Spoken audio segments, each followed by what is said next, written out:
The road to Blackthorn Vale was not marked on any map. Travelers who passed near it spoke in hushed tones, as though even the memory of the place demanded silence. They would mention the valley only once, briefly, before changing the subject, eyes drifting to the horizon as if expecting something to be watching them from afar. On a quiet evening in late autumn, in a sky dimmed into a deep violet and the last birds retreated into shadow, a lone rider approached that forgotten path. His name was Alric. He was not a knight, nor a nobleman, nor anything of particular importance. A simple courier, burdened with routine messages and long miles. His cloak was worn thin from travel, and his boots carried the dust of a dozen villages. That evening, he had intended only to reach the next town before nightfall, but the road changed. It curved where it should have stretched straight. The trees grew taller, closer, their branches knitting together overhead like the ribs of some great beast. The air cooled unnaturally fast, and with it came a silence so complete it swallowed even the sound of his horse's hooves. Auric slowed.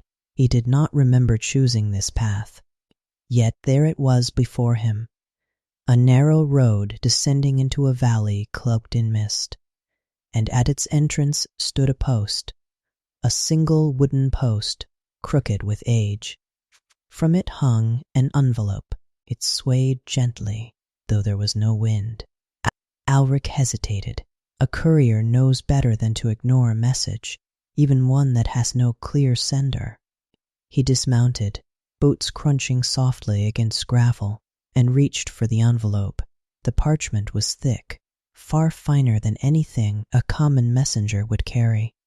A deep crimson wax seal held it closed, unmarked by any crest he recognized. For a moment, he simply stared at it.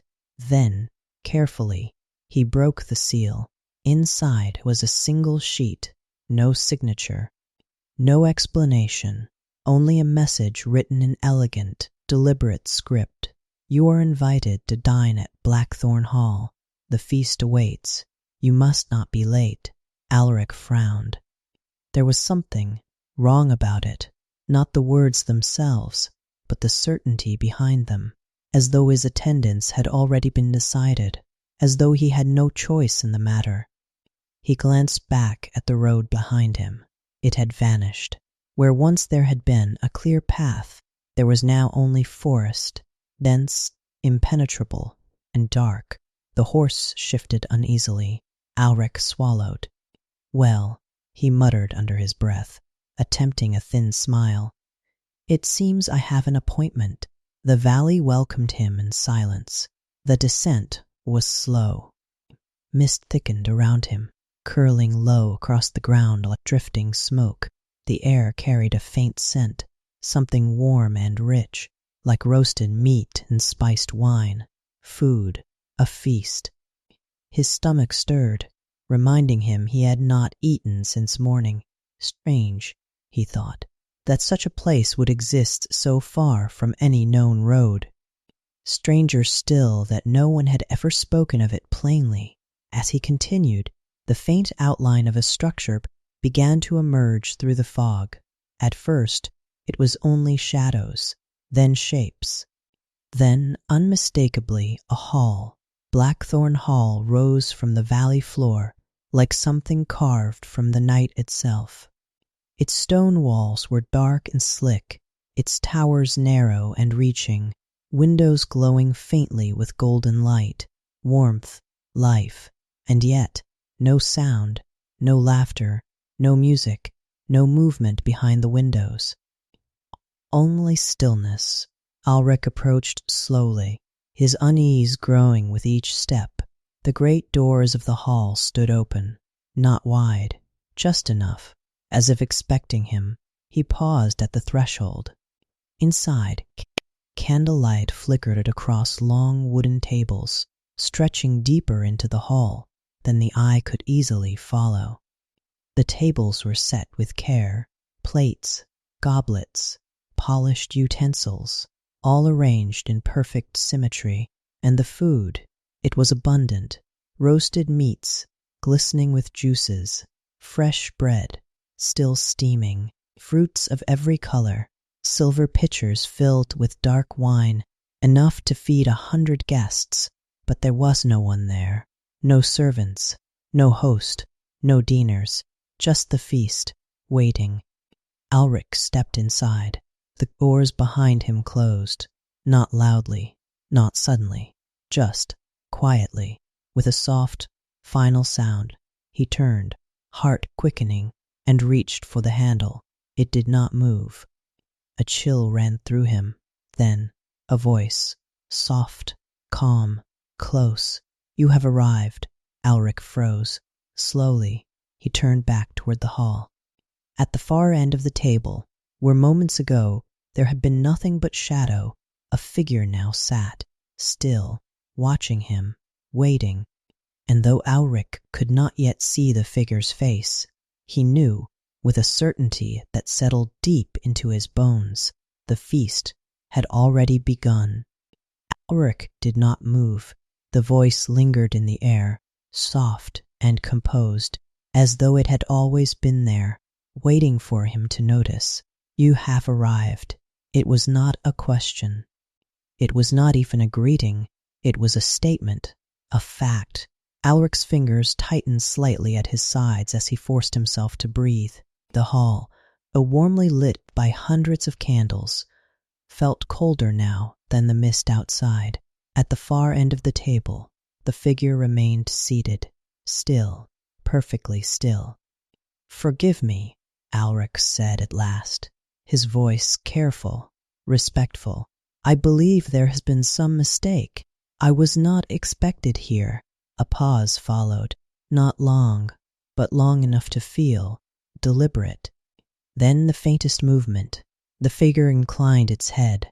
"There are no mistakes here." The words settled heavily.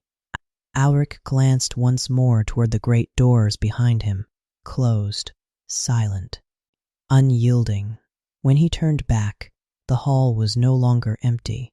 He felt it before he fully saw it, that subtle shift in presence, the sense that he was no longer alone. Slowly, his gaze moved along the length of the table. Where moments ago there had been only empty chairs, there were now guests, dozens of them, seated quietly, watching. Ulrich's breath caught. They had not entered. There had been no footsteps, no sound of chairs moving, no opening of doors. And yet, they were there. Men and women dressed in garments of another age, rich velvets, dark silks, intricate embroidery that caught the candlelight in soft, shifting glimmers.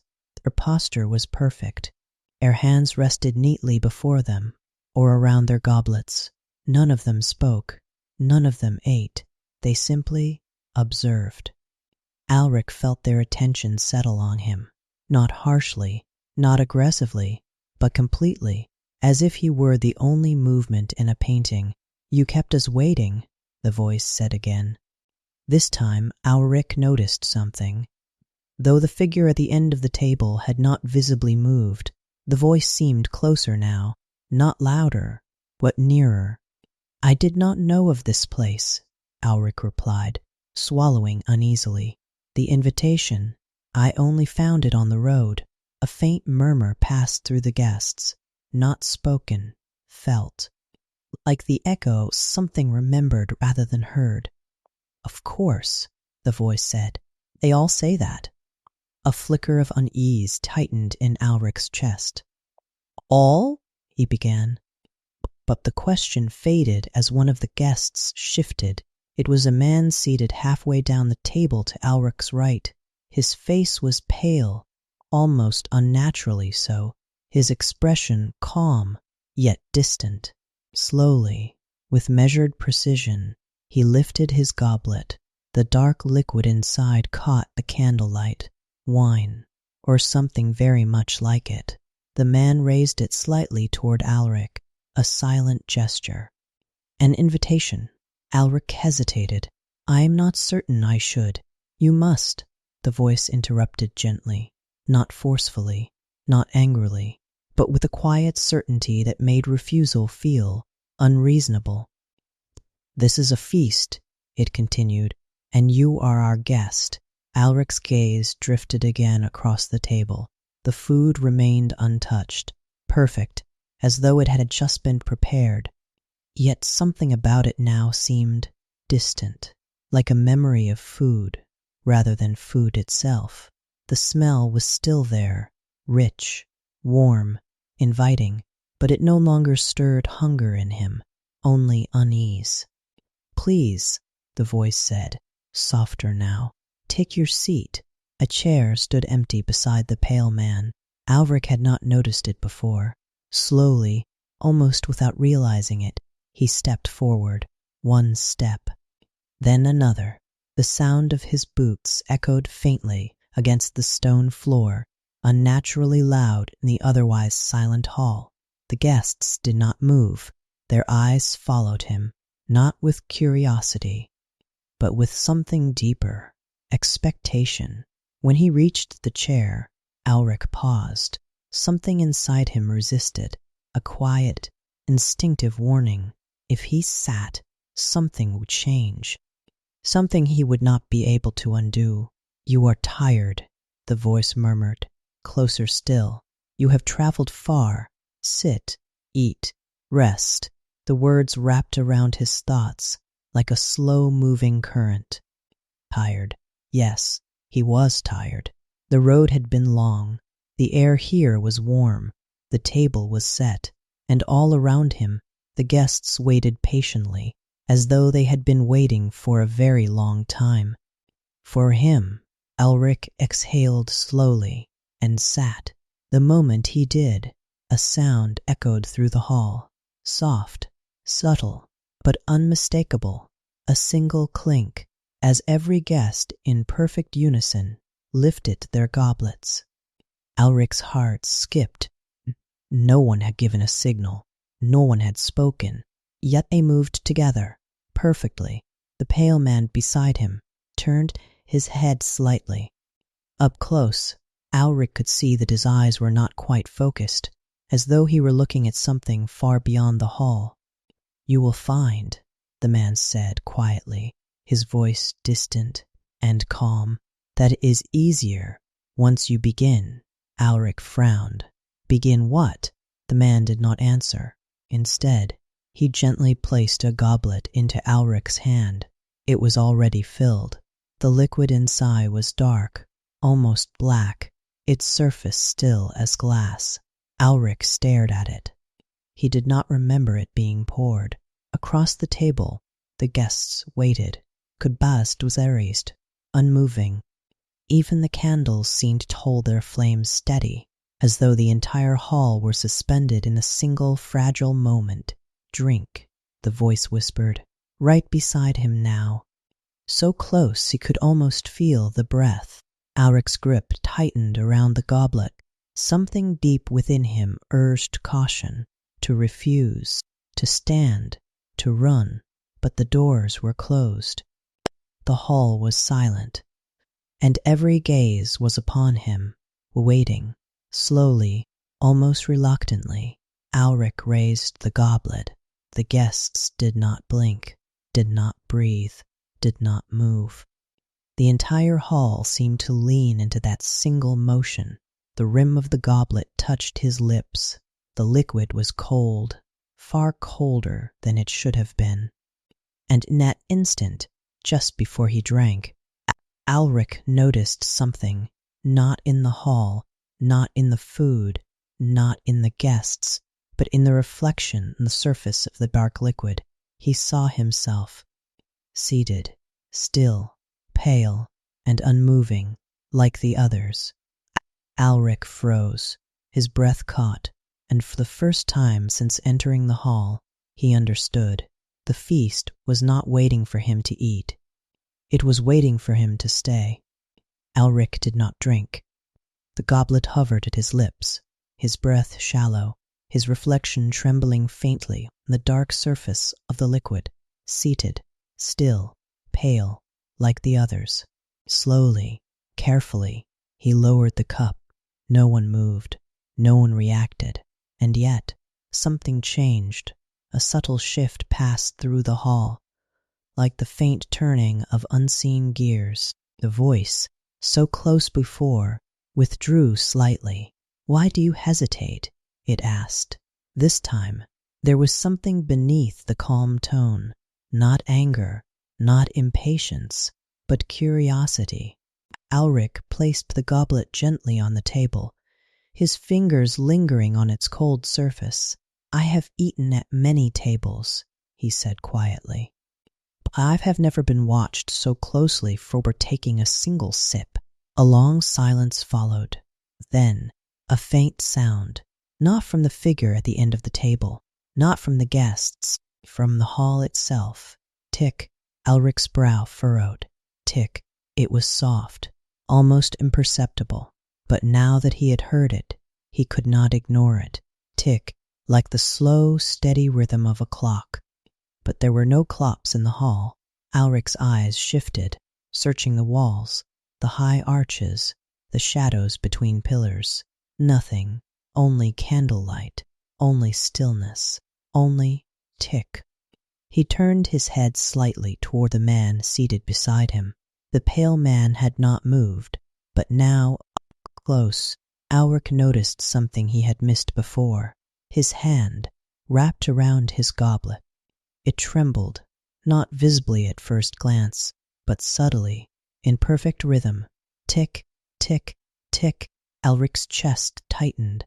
He looked further down the table. Another guest, then another. Each one sat motionless, yet their hands, their fingers, their very posture seemed to carry that same faint, synchronized tremor, as though something invisible was pulling at them, holding them in place, marking time through them. "They were like you," the man beside him said softly. Alric stiffened.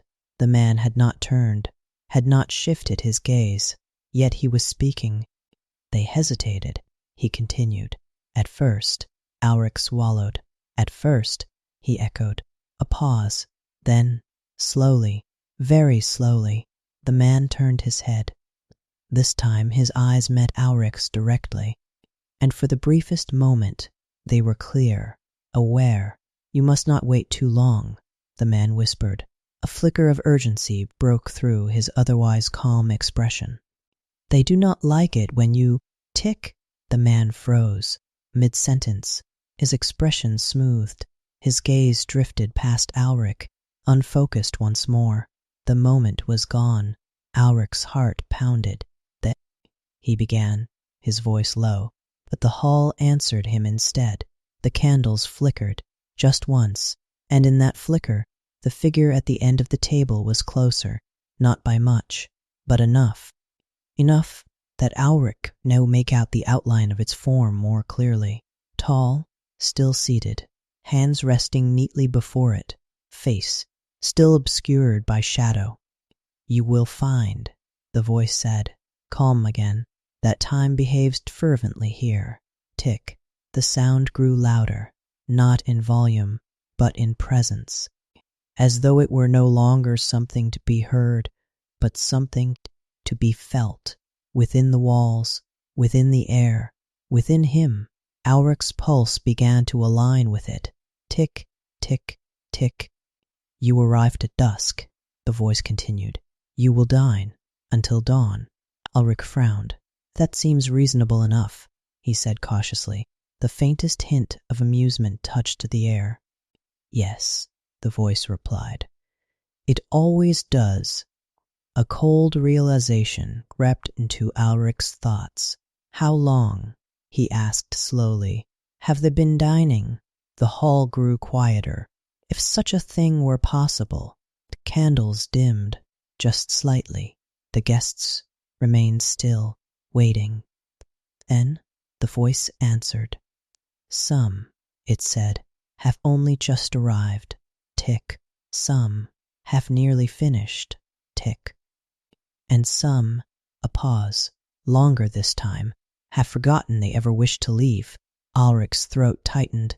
His gaze drifted once more across the table. At first they all seemed the same, still, composed, silent. But now he noticed the differences. The man directly across from him, his goblet was full, untouched. Beside him, a woman with dark braided hair, her plate was half empty. Her hands rested neatly in her lap.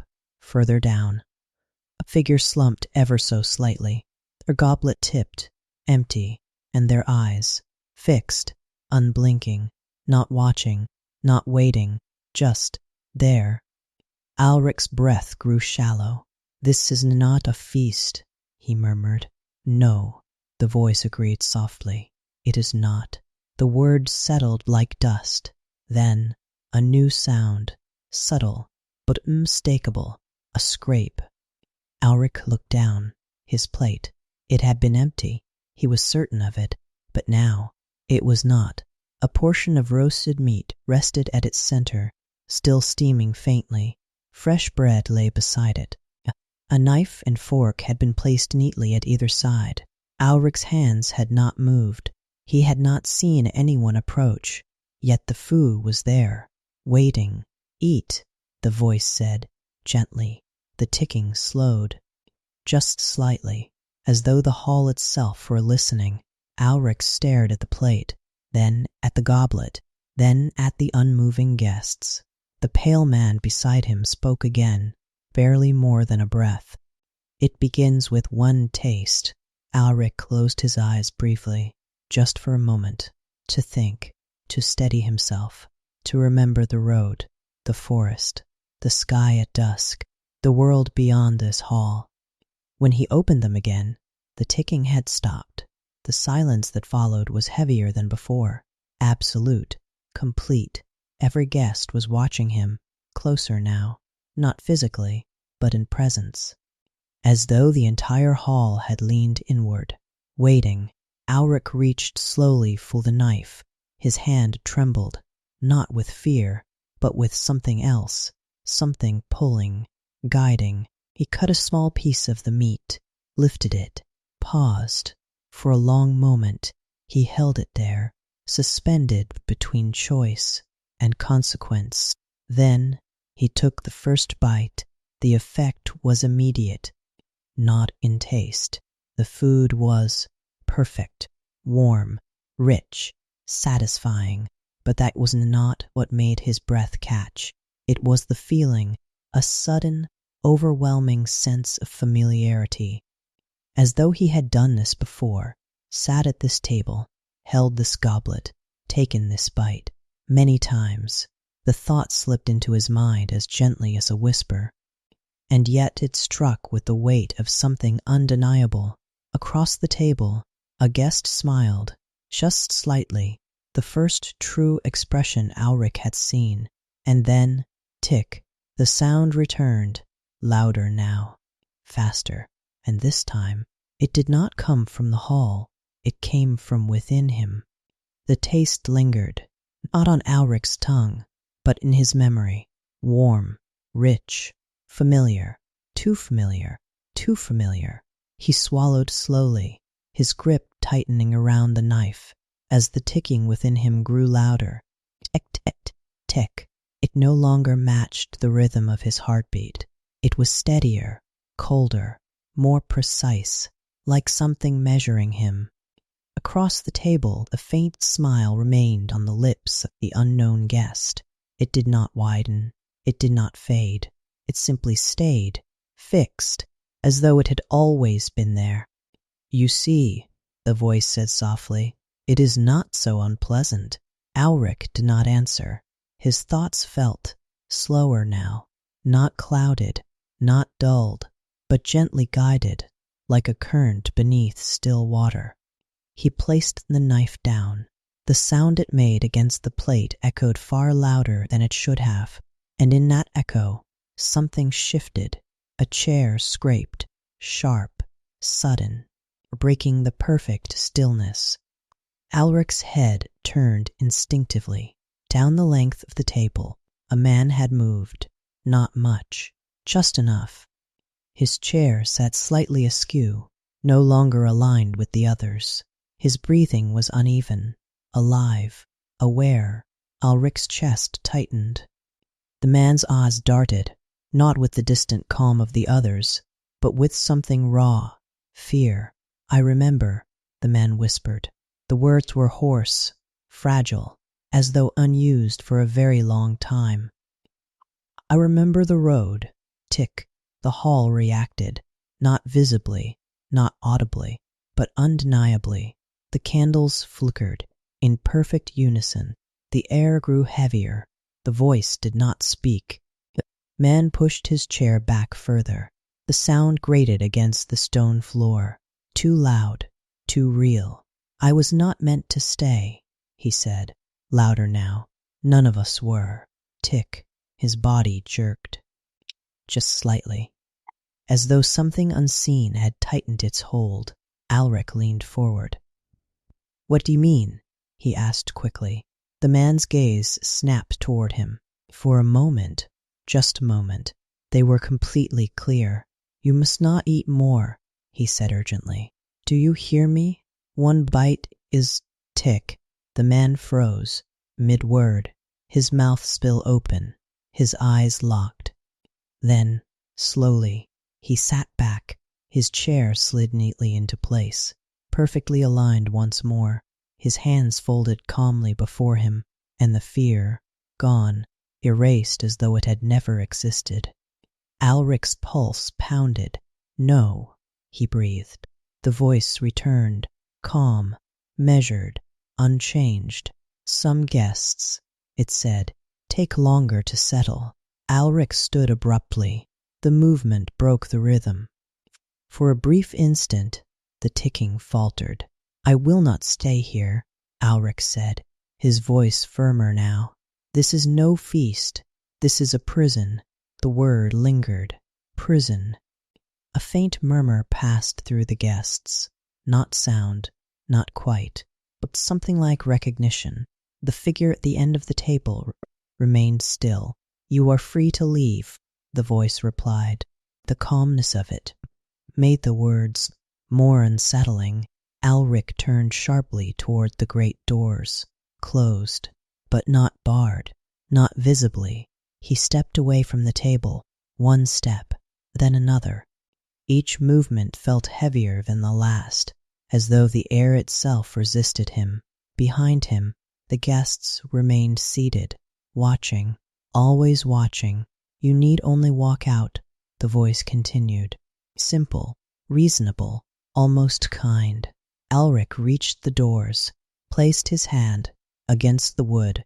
It was warm, strangely warm, as though something pulsed beneath its surface. He pushed. The doors did not move. He pushed harder. Nothing. A faint breath brushed his ear.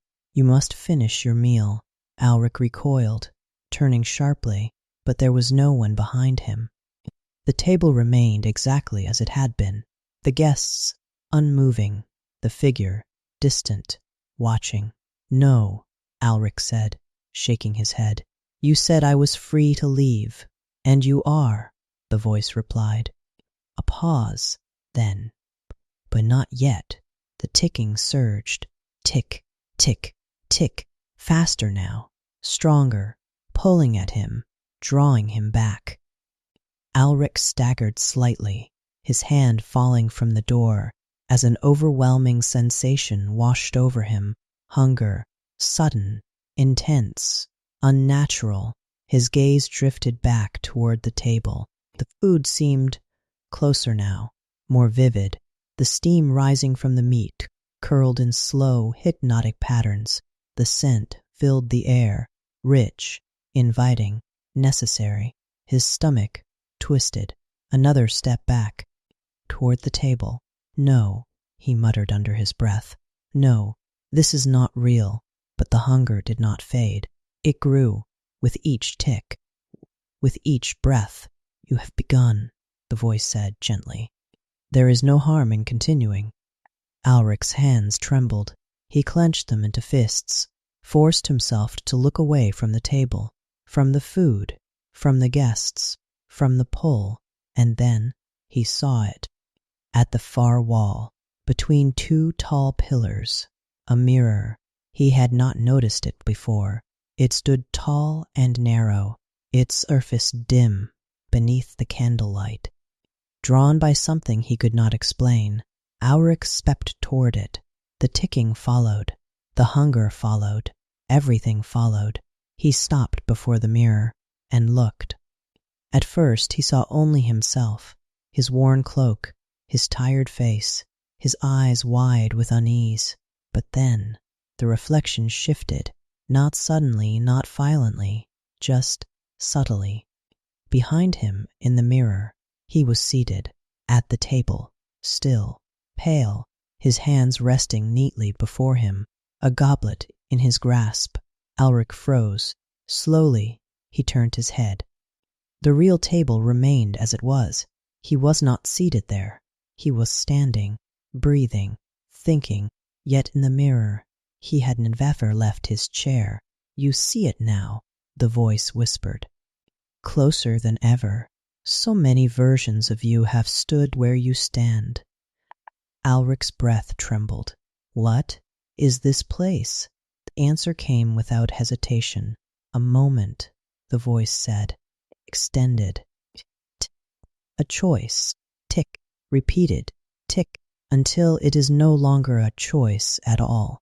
Alric stared at his reflection, at the still version of himself that did not move, did not resist, did not question. And slowly, terribly, he realized something. The reflection was not catching up to him. It was ahead, waiting for him to become it. Behind him, a chair scraped softly, his chair. Returning to the table, inviting, waiting, the hunger twisted again, sharper now, deeper, more convincing. "You cannot leave hungry," the voice murmured. "It would be impolite." Alric closed his eyes. The ticking filled his mind. The scent of the feast wrapped around him. The pull of the chair behind him grew stronger. And for the first time, his resistance began to feel like the unnatural thing, like the mistake. Slowly, his hand lowered, not toward the door, not toward the mirror, but toward the table. Alric's hand hovered over the table, not quite touching, not quite withdrawing. The hunger pressed against his thoughts, steady and patient, like the ticking that now echoed through his very bones. Tick, tick. It did not rush him. It did not demand. It simply waited, as though it already knew the outcome. Alric clenched his jaw and pulled his hand back. The movement was small, but it mattered. For the first time since he had taken that single bite, he resisted. The ticking faltered, only for a heartbeat, but it was enough. Across the hall, something shifted. The figure at the end of the table leaned forward, just slightly, interested. "You struggle," the voice observed, not mocking, not disappointed, merely noting. Alric turned away from the table again, forcing his eyes toward the mirror, toward the version of himself that sat unmoving among the guests. "No," he whispered, "that is not me." The reflection did not react. It remained still, pale, composed, hands folded neatly, goblet resting between lifeless fingers. But something was different now, something Alric had not noticed before. The goblet in the reflection was empty, completely. A faint chill ran through him. Slowly, he turned his gaze back to the real table, scanning, watching, searching, and then he saw him. Near the far end, almost hidden among the others, a man, seated perfectly still, head slightly tilted, hands resting in calm symmetry. At first glance, he was no different from the rest. But Alric felt it immediately, a strange pull, a quiet recognition. He stepped closer, one careful step at a time. The ticking followed, the hunger followed. But something else followed too, a growing sense of dread. The man's features became clearer as Alric approached. The shape of his face, the line of his jaw, the worn edges of his cloak, familiar. Too familiar. Alric stopped. His breath caught. The man at the table was him. Not a reflection, not a trick of glass or shadow, but real, seated, finished. Alric's voice barely formed. No. The seated figure did not move, did not blink, but up close there was no mistaking it. It was Alric, or rather, what remained of him. His goblet sat before him, empty, his plate clean. Not a single trace of food remained. You have found him, the voice said softly. Alric did not turn. He could not. His eyes were fixed on the unmoving version of himself. What is this? He asked, his voice trembling despite himself. A conclusion, the voice replied. Every guest arrives with a beginning. Tick, they dine. Tick, they remain. Tick, and eventually a pause. Longer than before, they finish. Alric swallowed hard. And then what? The silence that followed felt heavier than any answer. Slowly, very slowly, the seated version of Alric moved. A faint shift, a subtle breath. His fingers twitched, then stilled again. Alric stepped back instinctively. You see, the voice murmured, not all endings are immediate. The ticking grew louder, faster, as though something within the hall had awakened. Alric's gaze snapped back to the mirror.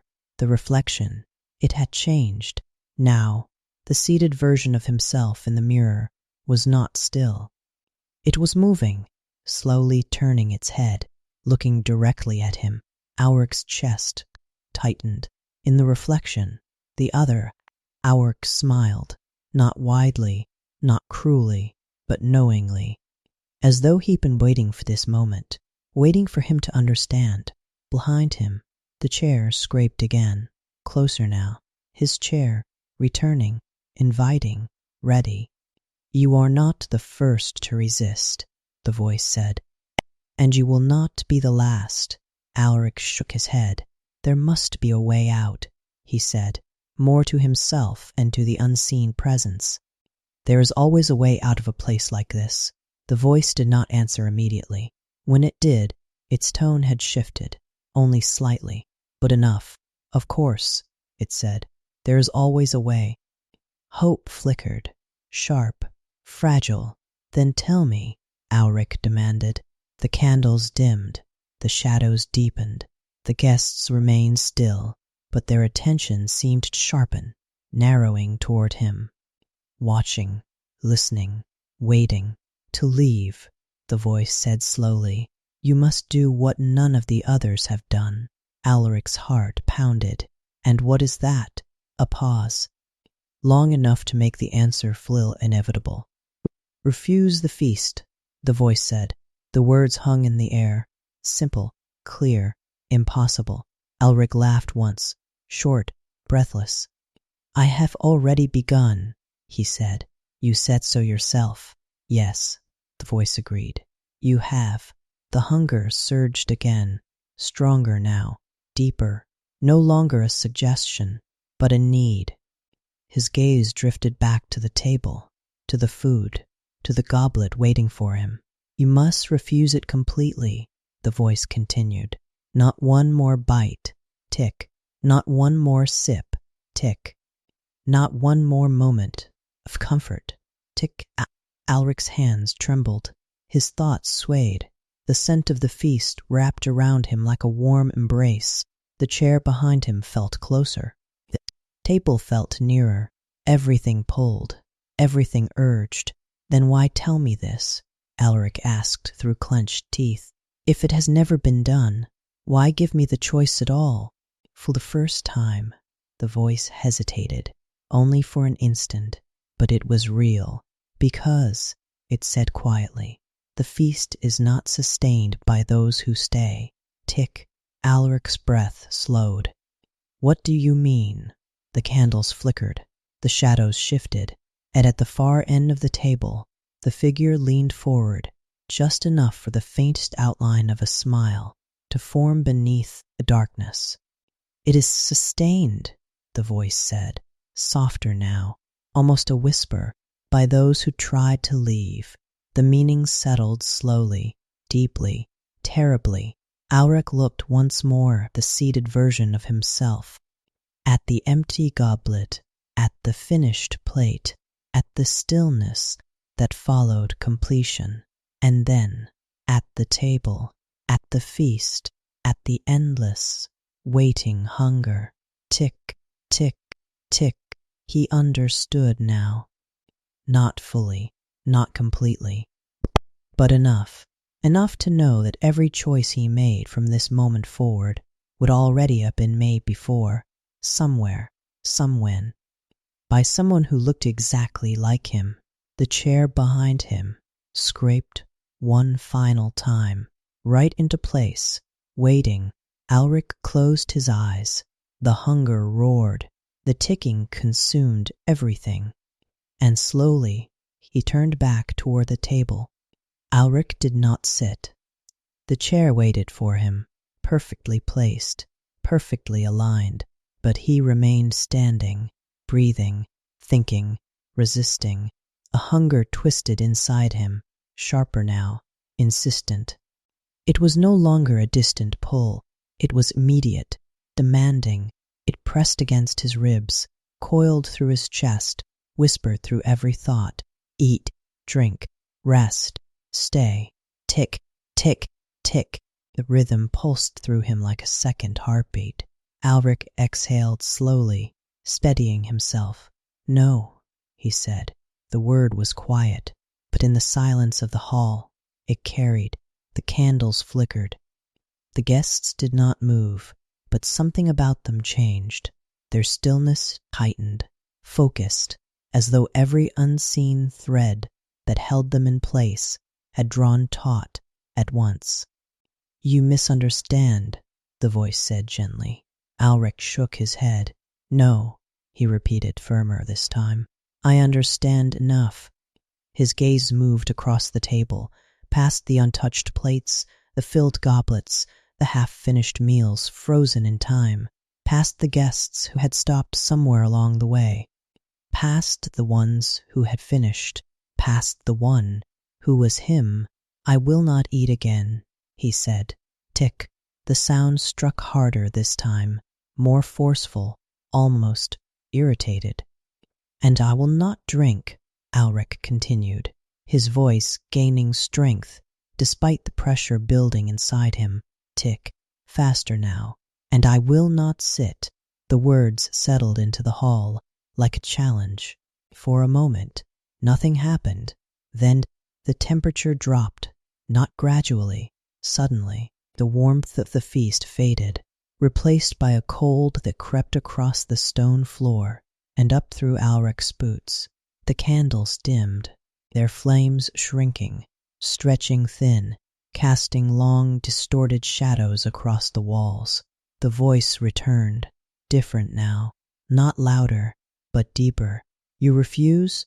Hospitality? Alric did not answer immediately. He felt it, the weight of the question, not polite, not social, but something older, something that carried consequence. I refuse the feast, he said at last. A pause, then a sound, soft but unmistakable. 100 goblets touching the table at once, perfectly synchronized. The guests had lowered their drinks. Together, slowly, their heads began to turn. Not toward the table, not toward the food, toward him. Every face, every eye, focused, aware, watching. Alric's throat tightened, but he held his ground. You may watch, he said, more to steady himself than to challenge them. I will not join you. The ticking surged. Tick, tick, tick. Now it came from everywhere. The walls, the floor, the air. From within his skull, from within his chest, his knees weakened. The hunger sharpened into something almost painful. His body protested. His mind wavered. You have already begun, the voice reminded him. A flicker of doubt crept in, just for a moment. That single bite, that single taste, Had it already been too much? No, Alric whispered to himself. No, it can still be undone. Can it? The voice asked, and for the first time it sounded closer than ever before. Right behind him, Alric turned and saw it. The figure at the end of the table was no longer at the end. It stood now, tall, still, cloaked in shadow that seemed to absorb the candlelight itself. Its face remained hidden, yet its presence filled the hall completely. The distance between them was gone. Alric stepped back instinctively. The cold deepened. You would leave the table, the figure said. Not from afar, not through the hall, but directly, present, real. Yes, Alric said, forcing the word through clenched teeth. A hunger surged again, stronger than before. It clawed at him now, demanding, relentless. His gaze flickered toward the table, toward the food, toward the goblet that waited for him. So easy, so simple. Just one more bite. You weaken, the figure observed. Alric shook his head violently. No, but his voice faltered. His hands trembled. The ticking grew faster. Tick, tick, tick, tick, tick. No longer steady, now urgent, pushing him, driving him. You are not the first to try, the figure said. Each one believes they are different. Alric's breath came faster now, shorter, shallower. I am not them, he said. The figure tilted its head slightly, as though considering him. No, it agreed. You are not. For a moment, hope flickered again. But the next words extinguished it. You are earlier. The meaning struck harder than any blow. Earlier, not different, not unique, just sooner. Alric staggered back another step. His heel struck something. He turned his head slightly. The door, the great wooden doors, stood behind him once more, but this time they were not entirely closed. A narrow gap had opened. Through it, darkness, but not the same darkness as the hall. Something beyond, something else. The ticking faltered, just slightly. Alric stared at the gap, at the possibility. You see, the figure said quietly, there is always a way. A hunger screamed. The ticking surged. The guests leaned forward, just slightly, every movement perfectly synchronized, watching, waiting, knowing. Alric's hand moved, slowly, not toward the table, not toward the goblet, toward the door. Each step felt heavier than the last. The air resisted him. The hunger pulled him back. The ticking tried to drag him into rhythm again, but the gap remained, thin, fragile, real. You will not make it, the figure said calmly. Alric did not answer. He reached the door, placed his hand against it. Cold now, not warm, cold, different, real.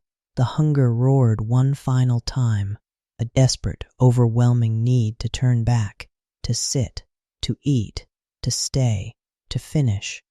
His body trembled under the weight of it. His vision blurred.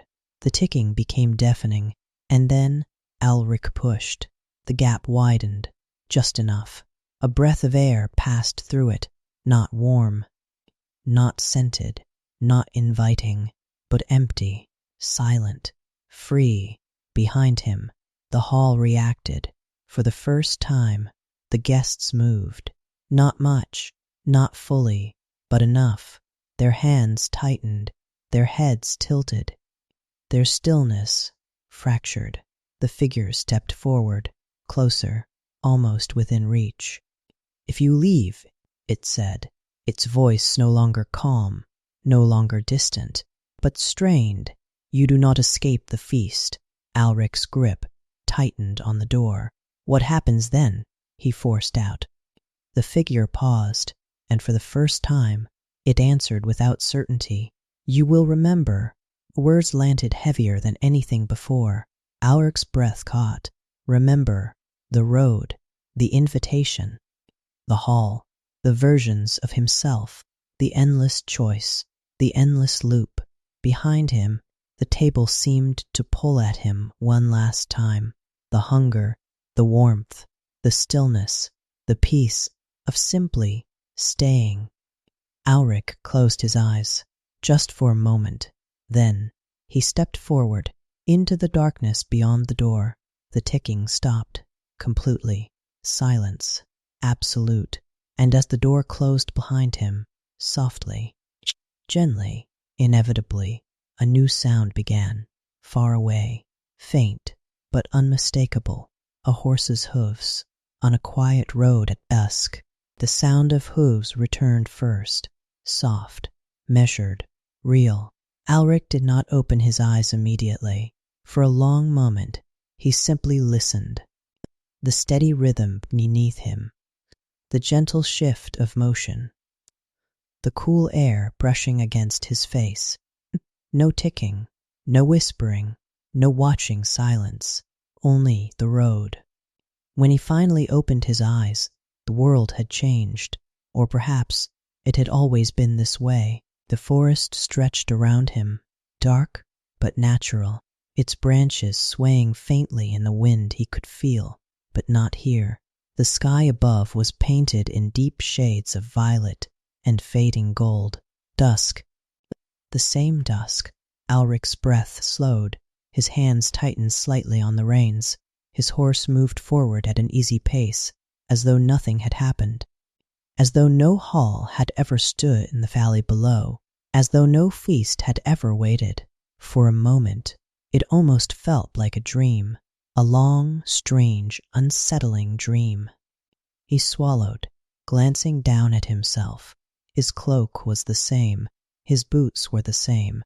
His hands, still his own, alive, moving, not pale, not still. Alric exhaled, a quiet, uncertain sound. "I left," he murmured. The words felt fragile, uncertain, but they were real. He had left. The thought settled slowly, cautiously, like something that did not yet trust itself. He urged the horse forward. The road stretched ahead, familiar once more, simple, safe, and yet something lingered, not in the air, not in the forest, but within him, a faint awareness, a memory that refused to fade completely. He could still feel it, the table, the hunger, the pull of the chair behind him. He shook his head slightly as though to clear it. "It is over," he said under his breath. The horse continued. The forest thinned. The road widened. Everything returned to what it should have been. And then he saw it, the post, standing crooked at the edge of the road, old, weathered, unremarkable. Alric's breath caught. Slowly, he pulled the reins, bringing the horse to a stop. The post stood exactly where it had before, at the entrance to a narrow path leading down into a valley now filled with mist, thick, still, silent. His chest tightened. "No," he whispered, carefully, almost reluctantly. He dismounted. Each step toward the post felt heavier than the last, not because something pulled him, but because something in him already knew. The envelope hung there, just as before, swaying gently. Though there was no wind, Alric stared at it, longer this time. His mind raced. He had seen this, lived this, escaped this. Had not he? His hand moved, slowly, deliberately. He reached for the envelope and paused. Just before touching it, something inside him resisted, a quiet warning, a memory, without words. He pulled his hand back. "No," he said again, firmer now. "I am not taking it." The envelope continued to sway, unchanged, unbothered, as though his refusal meant nothing at all. Alric turned away, back toward the road, he knew. He took a step, then another. The sound of the forest returned, faint, distant, natural.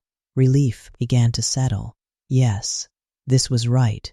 This was real. The valley behind him was not meant for him anymore. You drop this.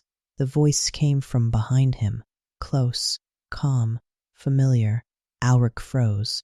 Slowly, he turned. There was no one there, only the post. The valley, the mist, and the envelope, still hanging, still waiting. His breath grew shallow. I did not take it, he said aloud. No answer came, only silence. But then, a weight, supple but unmistakable, in his hand. Alric looked down. The envelope, resting in his fingers, the crimson seal unbroken, exactly as it happened before. His heart pounded. No, he breathed. He dropped it immediately. The parchment fell to the ground, still, silent, unchanged.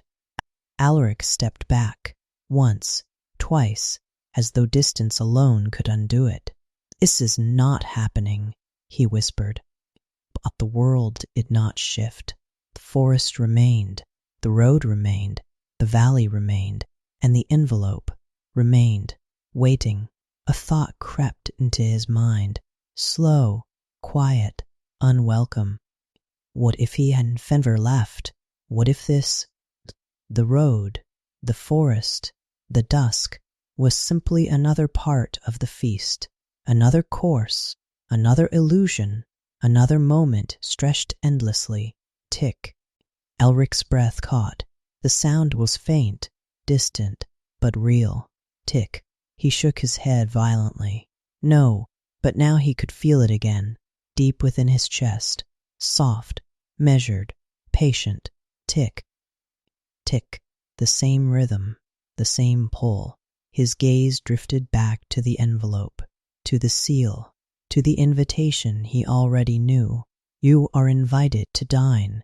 He did not need to open it. He remembered every word, every line, the certainty, the command. You must not be late. The realization settled heavily. He had not escaped, not completely. He had only moved, further back, earlier. The beginning, again, behind him, the valley mist shifted, just slightly, and for a brief moment he thought he saw it, far below, through the fog, a faint golden glow, warm, inviting, waiting. The hall, the feast, unchanged, untouched, endless. Alaric closed his eyes. The ticking grew steadier, calmer, familiar. His hand moved again, slower this time, not resisting, not questioning, just following. He bent down, picked up the envelope, turned it over in his hand. A crimson seal caught the fading light, unbroken, perfect, waiting. Alaric exhaled softly. And this time, he did not hesitate. He broke the seal. The seal broke with a soft, familiar sound. Alaric did not read the letter. He did not need to. The words were already there, etched somewhere deeper than memory. Still, his eyes drifted across the page, tracing the elegant script, as if seeing it for the first time. You are invited to dine at Blackthorn Hall. The feast awaits. You must not be late. The same words, the same certainty, the same quiet command. Alaric folded the letter slowly, carefully, deliberately. No, he said. The word came easier this time, stronger. I will not go. The forest did not react. The road did not shift. The valley mist did not stir. Everything remained as it was, simple, natural, ordinary. For the first time since the hall, there was no immediate consequence. Alaric exhaled, a small thread of relief slipping through his chest. Then that is it, he murmured. I choose differently. He turned away from the valley, away from the post, away from the invitation, and began to walk. The road stretched ahead, quiet and steady beneath his feet. He did not mount his horse again. He chose to walk, each step deliberate, each movement his own. No pull, no hunger, no ticking, only the soft crunch of gravel and the distant whisper of wind through the trees. It felt right. Time passed, or seemed to. The sky darkened slowly, shifting from violet into deep blue. The first stars appeared. Alric kept walking. He did not look back. He did not think of the hall. He did not think of the feast. And for a while, it worked. The memory faded, not completely, but enough.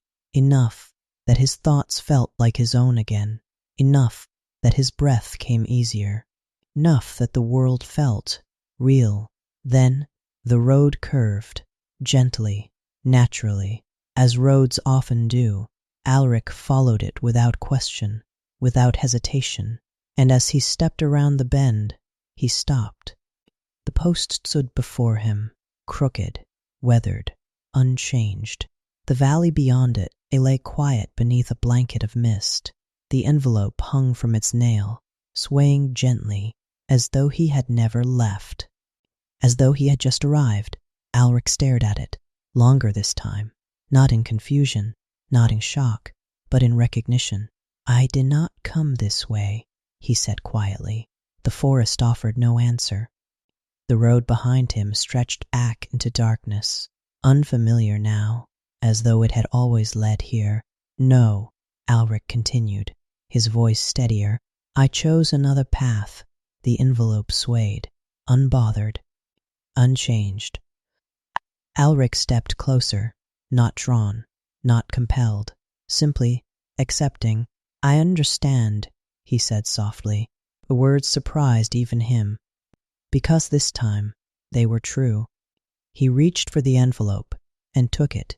No hesitation, no resistance, only observation. He turned it over in his hand. The seal was whole again, perfect, unbroken, waiting. "You do not need to open it," he said aloud. His voice carried lightly in the still air. "I already know." The forest remained silent, but somewhere, faint, distant, tick. Alric's expression did not change. Instead, he folded the envelope carefully and placed it inside his cloak, not rejecting it, not accepting it, simply keeping it. "Let us try something else," he murmured. He did not descend into the valley. Instead, he stepped off the road entirely, into the forest. The trees closed around him, their branches thick and shadowed, their roots twisting through the earth like silent barriers. This was not a path. There was no guidance here, no structure, no expectation, only choice. Alric moved deeper, one step at a time. The ground grew uneven, the air cooler, the light dimmer, but he continued. "If the road leads to the hall," he said softly, "then I will leave the road behind." The idea felt simple, logical, his own. For a time, nothing changed. The forest deepened. The sounds remained natural. The world held steady, and then a scent, faint, almost imperceptible, warm, rich, familiar. Alric stopped, closed his eyes. He did not need to question it. He knew. Slowly he opened his eyes again. Between the trees, far ahead, a glow, soft, golden, flickering, candlelight. "No," he said quietly, but there it was, not in the valley, not on the road, but here, waiting, the hall, or something like it, reaching him from another direction. Alric exhaled slowly, not in fear, not in panic, but in understanding. "It does not matter where I go," he said. The ticking returned, soft, steady, tick, not the road, tick, not the forest, tick, not even turning away. He looked down at his hands, still his, still moving, still free. And yet, not free at all. The realization settled completely now, not as a shock, not as dread, but as something quieter, heavier, final. "This is not a place," Alric said softly. "It is a moment." The words echoed faintly, as though the hall itself were listening, as though it had been waiting for him to say them. The golden light ahead flickered once, inviting, patient, unchanging. Alric took a slow breath, then another, and for the first time he smiled, not with joy, not with relief, but with something closer to resolve. If every path leads to the feast, he murmured, then the path is not the problem. The ticking slowed, as though listening, as though curious. Alric's gaze lifted, not toward the light, not toward the valley, but somewhere beyond both. Then the choice must be somewhere else.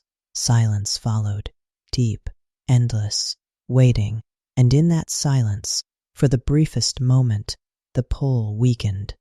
Not gone, not broken, but loosened, just enough to feel. Alric's breath steadied, his thoughts cleared, and slowly, carefully, he took a step, not toward the hall, not away from it, but differently. The forest did not change, the light did not vanish, the ticking did not stop, but something, small, fragile, almost imperceptible, shifted. Alric did not move toward the light. He did not turn away from it either. He simply stood, between breathing slowly, thinking clearly. For the first time since the hall, the hunger did not surge. The ticking did not demand. It lingered, but it no longer ruled him. Tick, tick, quieter now, as though waiting, as though listening. Alric closed his eyes, not to escape, but to understand. The road had led him there. The forest had led him there. Even turning away had led him there. Every path, every choice, every attempt to resist had brought him back, not because he failed, but because the feast remained constant, unchanged, waiting. That is it, he whispered. His eyes opened slowly, and in that moment the world shifted, not outwardly. The trees still stood. The mist still drifted. The faint golden glow still flickered between the branches, but beneath it, something else revealed itself. The illusion thinned. Alric stepped forward, just one step, not toward the hall, but into the truth behind it. The forest around him, blurred, softly, like paint, running beneath rain. The ground beneath his feet felt less solid, less certain. And then he saw it. The hall, not at a distance, not beyond the valley, but here, everywhere, layered over the world like a shadow that refused to fade. The long table stretched endlessly. The candles flickered in impossible stillness.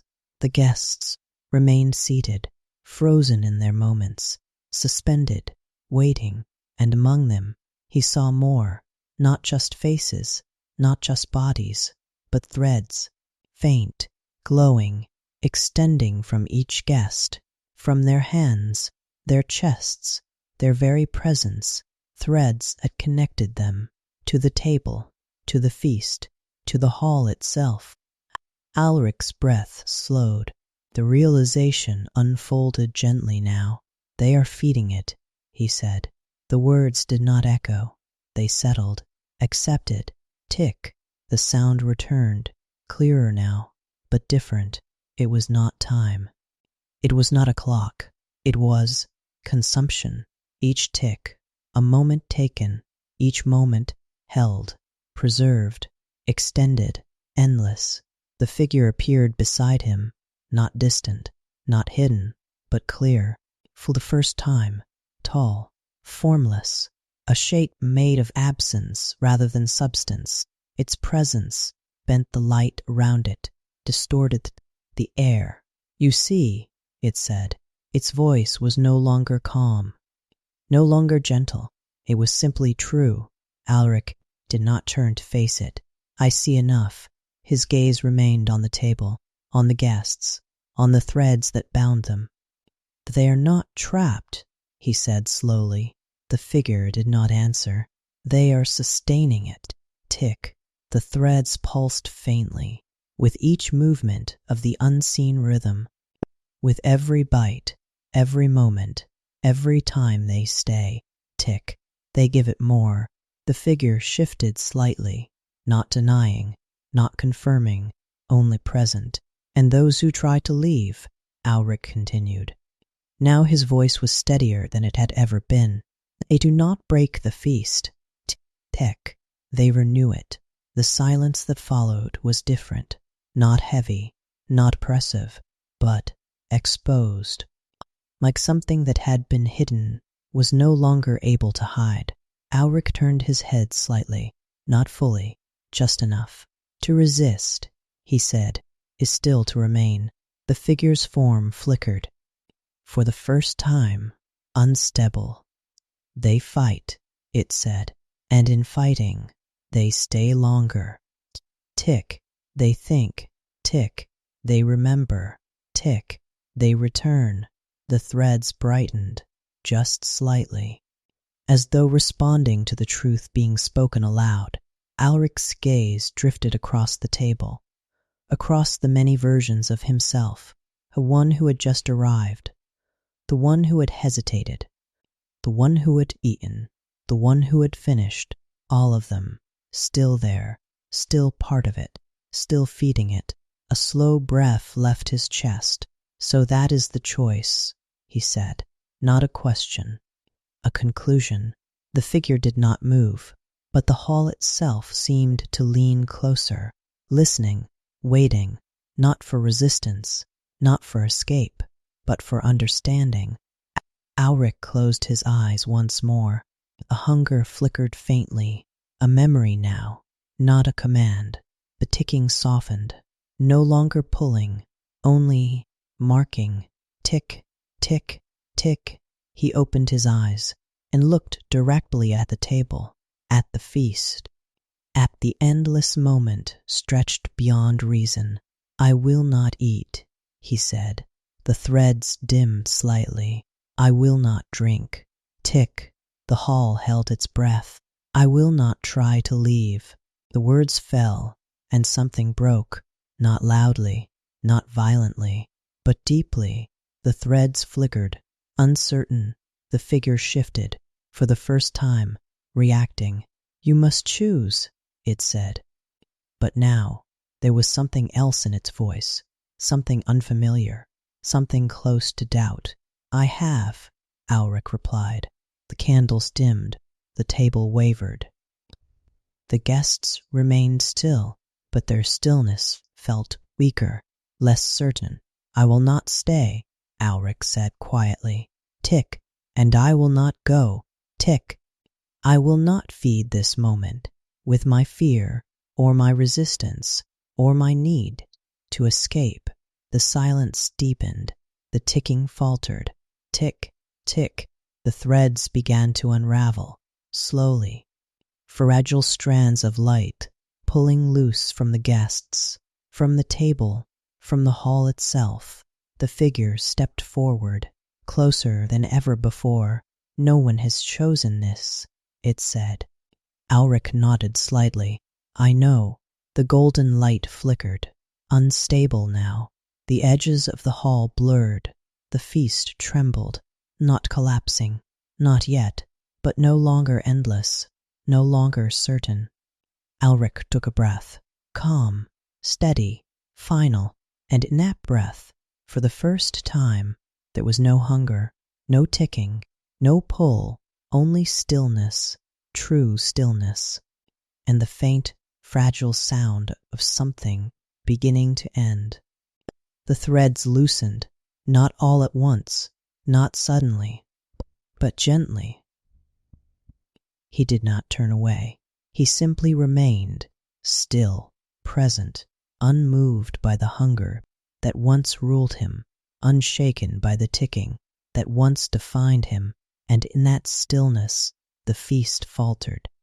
The long table shimmered, its edges losing shape as though it could no longer hold its own form.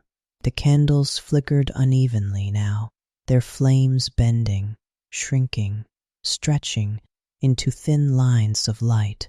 The guests remained seated, but no longer perfect, no longer fixed. Small movements returned.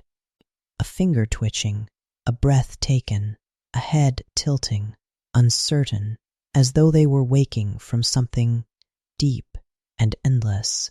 The figure stood before Alric, closer than ever. Its form unstable now, no longer smooth and shadowed, but breaking, thin strands of darkness unraveling into the air. "You do not resist," it said.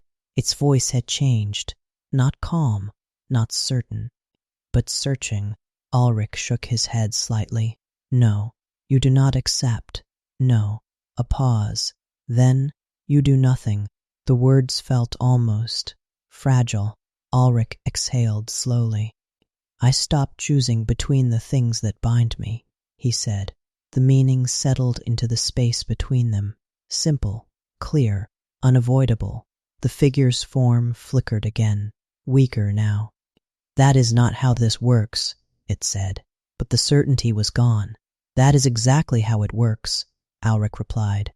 The ticking faded, not stopped, not broken, but irrelevant. No longer something that pulled or pushed, only something that ended. Tick, silence, true silence, the kind that does not wait for something to fill it, the kind that exists on its own. The threads snapped, one by one, soft, barely audible, but final. Each thread that broke dimmed the hall further. The table collapsed inward, its endless length, folding into nothing.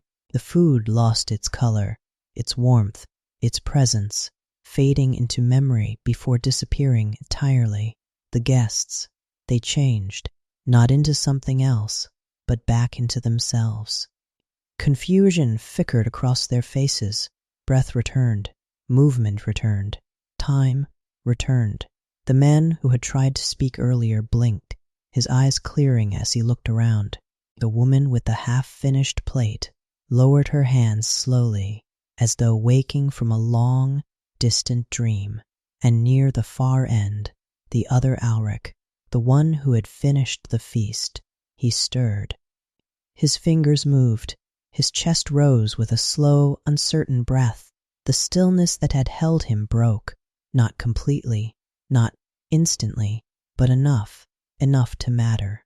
The figure stepped back. Or perhaps it was being pulled apart, its form thinning, dissolving into the fading edges of the hall. "This moment," it said, its voice barely holding together, "was never meant to end." Alric looked at it calmly. "Everything ends," he said.